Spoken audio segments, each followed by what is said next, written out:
Pittsburgh won't be keen on giving up draft capital and absorbing Kupp's contract in the process, considering his age and injury history. The Rams would likely have to pick up money, or Kupp would have to agree to a restructured contract in order to make it work, and even then the Steelers may not pull the trigger.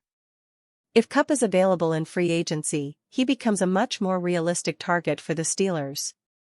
He'd likely come at a reasonable price with the concerns surrounding him and would be an instant upgrade for Pittsburgh's lackluster receivers room. On top of that, maybe he can help mentor Pickens and get him on the right track, although we wouldn't hold our breath for Kupp being able to get through to the disgruntled wide receiver. And you, fan? What do you think about Cooper Kupp's situation? Leave your opinion in the comments.